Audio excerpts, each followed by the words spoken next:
Good morning and welcome to my assembly Standing Up for Good. And today we think about Daniel in the lion's den and how he had courage to stand up for what he believed in. So the first thing I'm going to ask you to do is to play a little game called Odd One Out. So I want you to stop the video and to play the link. And it goes on for about 10 minutes, so if you want to stop it after a few minutes, that's fine. When you've done that, I want you to think very carefully about whether you've ever felt like the odd one out, as if there was nobody else like you. There may be situations where you've been in a situation where maybe you have felt like the odd one out. It might be where parents have not allowed you to have your latest computer game when all your friends have got it or talking about it. It might be that you have worked hard at school and been working hard at school when some of your friends have been messing about. It might be that you prefer reading when all your friends prefer playing football or playing hockey or something outside, but you prefer reading. So there may be situations where you have felt like the odd one out or been the odd one out. The next thing I want you to do is I want you to pause the video again of me and to put on the poem Damp, Dark and Deeper.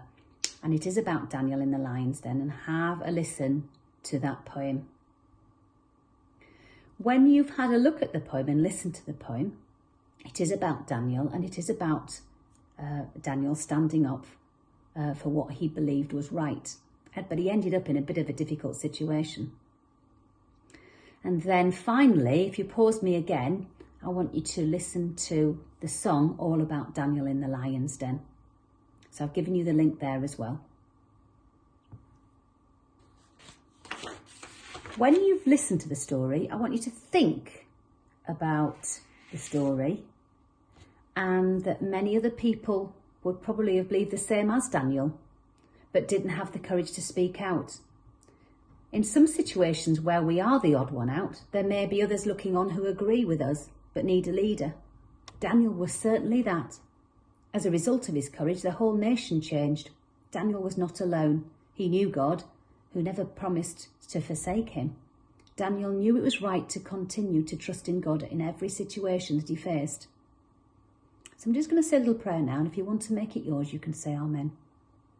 Dear God, thank you for protecting Daniel. When we're faced with difficult decisions, please help us to have the courage to choose what is right and do the right thing. Amen. You might like to finish the assembly by listening to This Is Me from the film The Greatest Showman. So I'll give you the link as well. You can have a little look at that because that's one of my favourite pieces of music. And have a listen to the words of that.